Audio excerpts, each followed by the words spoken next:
Hey guys, my name's Adele Huffman, joined alongside our broadcasters Joe Pratt and Alex Rocco, an amazing team to work with. Joe, going down to Bourne last year in the first round of playoffs, but we have not been defeated by them yet this summer. What do you think the difference is? Well, I mean, the big difference is they've been getting on the board early, have been, benefited by some great pitching. And, I mean, when you score more runs than the other team, that always works, and they've done that 3 times so far this season. I don't think there's too big of a difference between both of these. Or when you look at the teams from last year to this year, it's really difficult to compare those two. But, I mean, to see the way that they've played against Bourne, seems like the offense has been clicking, the pitching has been there, and that's really been the biggest thing is the pitching and the defense. So expect that to be a factor today.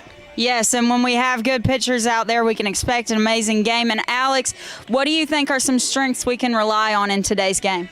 Well, I think you guys already hit on the pitching, and Joe, that's been a strength for Katuitt over the last few games is they've gotten great starts, and even yesterday in the abbreviated game against Falmouth, Taylor C got the ball, pitched well, did run into a little bit of trouble, but I think the biggest key for me is the Katuitt bats really coming alive, and we've seen it early in games. Yesterday, Easton Winfield laced a 2 RBI double in the bottom of the first, but there's been a plethora of different opportunities over the last few games where Katuitt has cashed in. Devin Taylor, Brandon Compton, 2 of those guys that have gotten on the board early. So I think the biggest key for the Kettler success has been scoring runs in those first 3 innings. Yes, Alex, and speaking of pitching on the mound today, Joe, what can we expect from Joey Volchko's third start? Yeah, Joey Volchko out there again, a guy who's got high-octane stuff, upper 90s, and we saw more of that the last time he was out there for 4 2/3 innings at Chatham. He threw 96 pitches. That was the most by a Kettler starter so far this season, so we know he can go deep into ball games. It's just a matter of keeping the ball in the zone, keeping it down low in the zone, and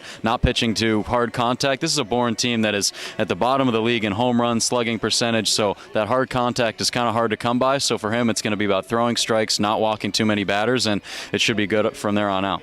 Absolutely, Joe. And since I'm usually up here doing an interview with a player, I thought I'd go ahead and ask you guys a question that I would tend to ask them. So do you, Joe and Alex, have a pregame ritual or meal?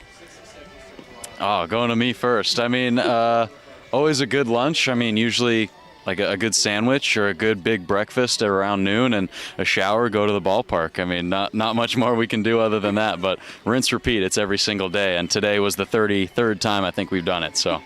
And what about you, Alex? I think for me at least, and this is something that we've at least talked about it on the broadcast, is where I park before games. I'm always parking down the street in the school lot. I like to park there, make the short walk. It's about 2 to 3 minutes, listen to music, get maybe 1 or 2 songs, depending if I want to skip through a song, but it's always listening to music. I'm so used to it from broadcasting games at school. Music just helps me really focus and get concentrated. And what's that song? Honestly, it's kind of a mix. So there's days where I listen to country, more so rap this summer, but kind of just a varying playlist. Awesome. Well, I'm glad you guys have those rituals in place because you do a great job. And let's get into that game against the Bourne Braves.